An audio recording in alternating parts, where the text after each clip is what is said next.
I'm so fucking ratchet that I don't have a ring light. I just use a fucking Cusco light.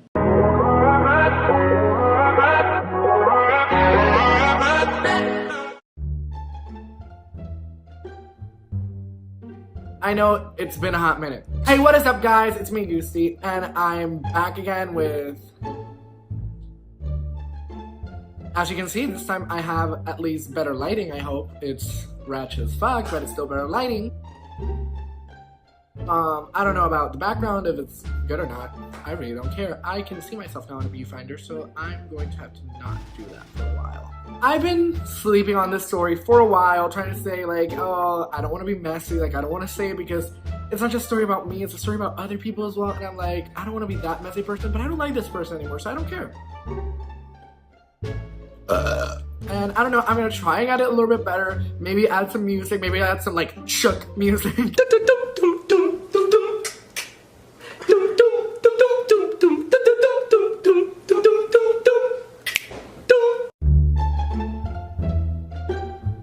You know the one. I know Halloween was just like the other day, but this time, like I'm gonna talk about a Halloween story, but it's more like, it's old. Like it's from 2015, like that's 3 years back. Like I was still in college. I'm still in college. Like it was freshman year of college and all that.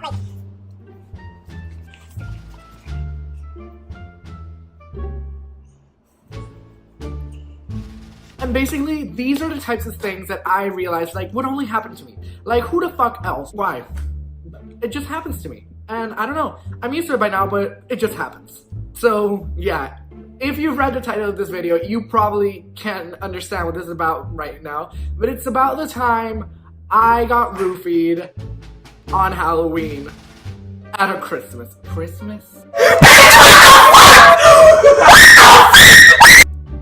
At a college party.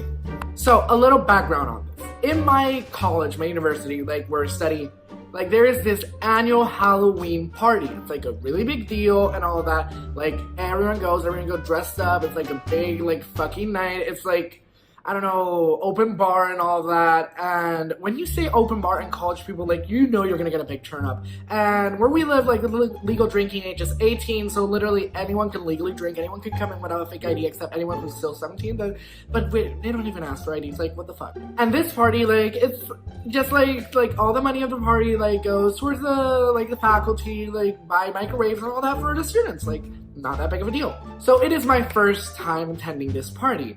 No, even after everything I'm gonna say, I want you to realize that I went every single year after that, and I am now the person who organizes this party. Like, PTSD and everything.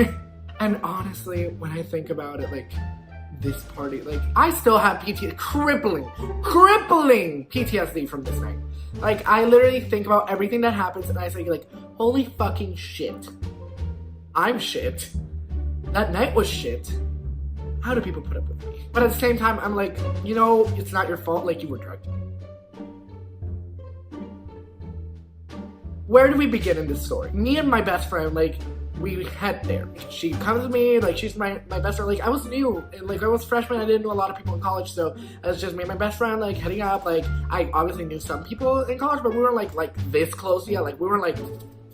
we weren't like that yet. So basically, we turn up. The place is like it's city, like it's really like it's not rural at all. Like it's really nice. The place, like it's a second floor. Like there's this huge balcony that wraps around. Like there's music. There's a DJ. There's lights. There's a camera crew. Keep in mind because that's a pivotal part of this story. There is a camera crew, and I'm gonna say this like a lot in the story. And we get there, and I'm not drunk. I'm going to say that a lot.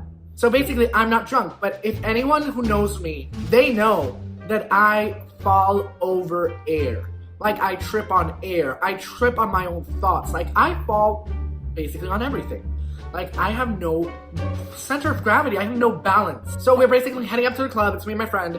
And I see a lot of my friends there, and we're like catching up. Like a lot of my friends, like my college friends that we were just getting to know each other, we're catching up, they're meeting each other, we're like, oh, having a good time. Like, I'll be right back, I'm going to the bathroom. As I go to the bathroom, I don't know why, because there was nothing to cause this. I trip on a tiny little stool, in which I fall on top of 3 people, knock down 4 drinks, and the camera crew is filming the whole time. You just have to say that you're fine when you're not really fine, but you just can't get it. So we're starting off this party great with me already making an absolute fool of myself. And keep in mind, the story hasn't even started yet. Like, remember that part. That's fall number 1. There are 3 falls to the story. I get back up, everyone's like, oh my god, are you okay? Do you have too much to drink? I literally just got here. I'm not drunk. Like, everyone's like, oh my god, sure, you're not drunk. I'm like, no, I'm not drunk. So we keep going. At this point, we're meeting up with my then, like, group of friends from college, which, I mean, I'm close with one of them, so, like, the others.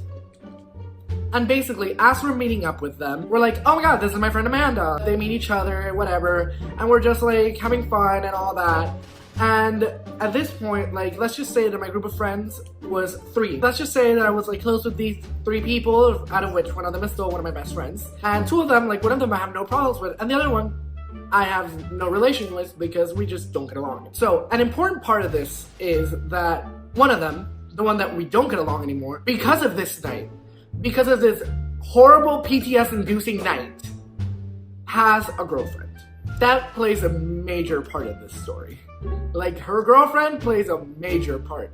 And keep in mind, she is thousands of miles away because she's studying off in, I don't know, God knows where. We start talking and all that, and basically we start drinking and just like having fun. And at one point, this guy starts flirting with the girl that has a girlfriend, and they're just like flirting and all that, and she's like telling me, like, don't worry, I'm just going to be like, oh yeah, like, get me a drink, like, whatever, like, yeah, we can talk. Like, you know, just like schmoozing him, getting him to get the drinks, because even though it's open bar, like, the bar is packed with 300 people trying to get a drink, so, like, getting a drink is always a hassle at that party. So we just keep drinking and all that. He keeps bringing her drinks, like, we're like, oh, what's your name? He's like, oh, my name's Diego, from psychology. That was red flag number 1. His name is Diego from psychology. Red flag number 1, we didn't grasp it.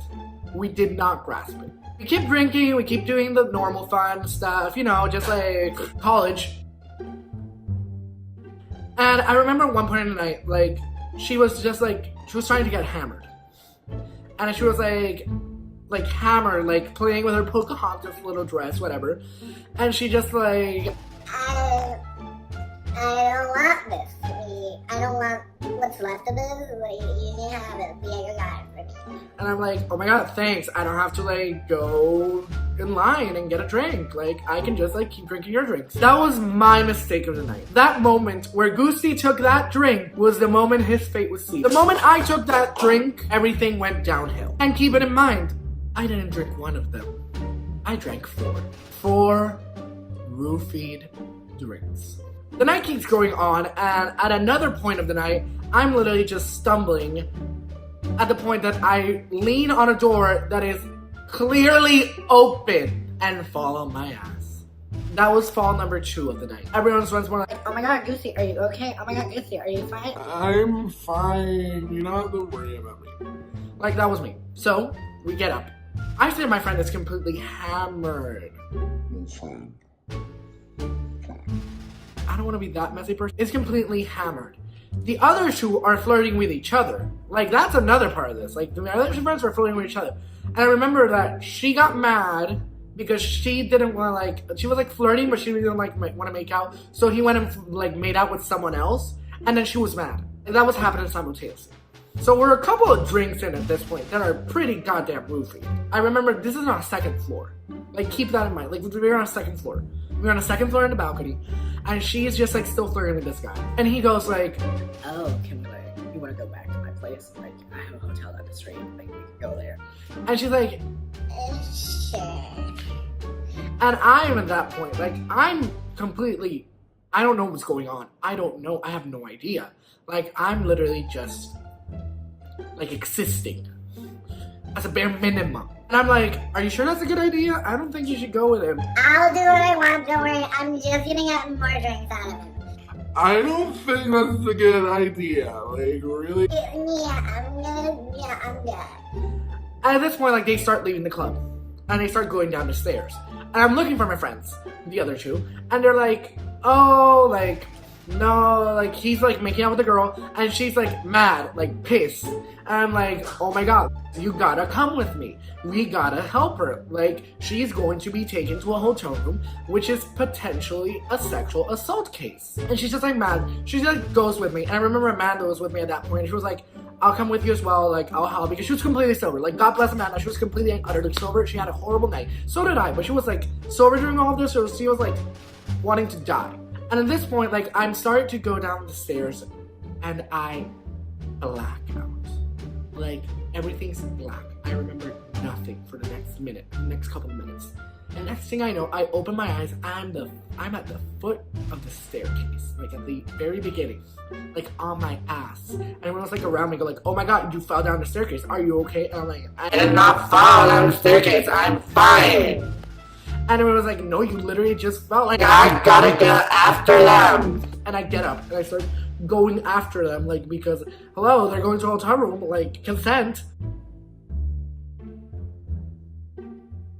Obviously, everyone's now, like, behind me because they're like, oh my god, this guy's going to kill himself. He's going to run into the street, he's going to get run over, and, like, we're gonna have a murder on our hands. So I run after them, and when we get to the entrance, I catch them that they're making out.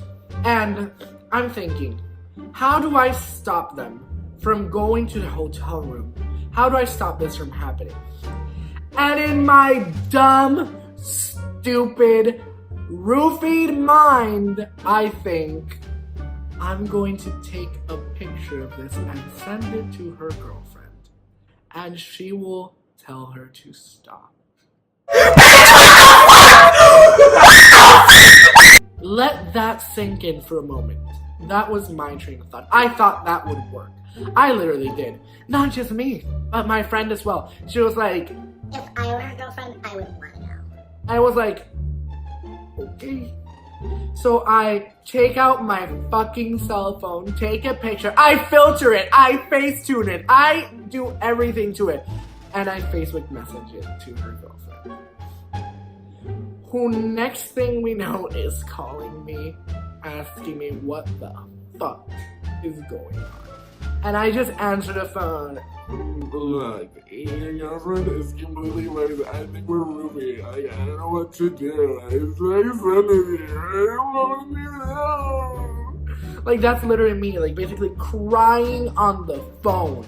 And everyone else is watching. Everyone is watching. And I remember, like, at that point, I'm like, I don't know what to do. And she's like, well, I don't fucking care what you do. Like, just get her off of it. Like, get her the fuck off of it. I don't care. I don't care. Like, get her off. Like, that is what's going on. Like, that is literally everything that's going on. Everything is a shit show at this point. And we're, like, talking, like, what do we do? And our friend, like, literally, in that moment, like, they stop making out, and she just, like, blacks out. Passes out in his arms. Like, eyes dead. Like, just, like, eyes rolled to the back of her head. She's, like, nothing. No response. We're like, oh my god, she's dead. And he's like, Don't worry, I'll take you back to my hotel room. Like, I'll take care of her. and we're like, the fuck is wrong with you? Do you know how many people here are seeing this? And he's like, I'll take care of her. I'll take care of her. Don't worry. and he, like, starts carrying her away. To which we all start chasing after him again. And, like, you're not taking her. Like, Don't worry, I'll take care of her. and in this moment, I don't know if it was fate. I don't know if it was, like, karma. And she just, like, opens her eyes, looks at him, and projectile vomits all over him. And at that point, he's like letting her go. We're like, oh, trying to help her. He disappears. And then she, like, regains consciousness. He comes back. He's like, I'll take care of her. And we're like, no, you won't. And then she blacks out again. She can't, like, do anything. And at this point, this is a very magical moment of the story. Basically, this angel, this incarnate being of God, comes down to us. She comes in, she sees the girl, and she's like, oh my god, are you okay? And she's like, give her to me. And she holds her.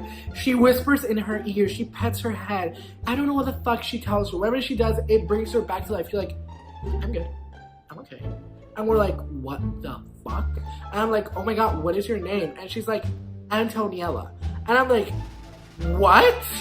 Like, that was her name. Like, she was literally, and then she just leaves and disappears. Like, I'm convinced to this day that she was an angel sent by God. So this one, he's like, see, she's better. Like, I can take her now. And she just projectile vomits again. And then he's like, he's out. Like, that was, like, last straw. He's like, in his mind, I'm pretty sure that he was like, I'm not going to sexually assault this girl if she keeps puking on me. As horrible as that sounds, that's 100% what was going through his mind. So we start I don't know, we start taking care of it. We get on the pavement. We're on the street now. We're not even inside the club. We're literally on the sidewalk. You know those people who are someone's crying, everyone's puking, those were us. We were them.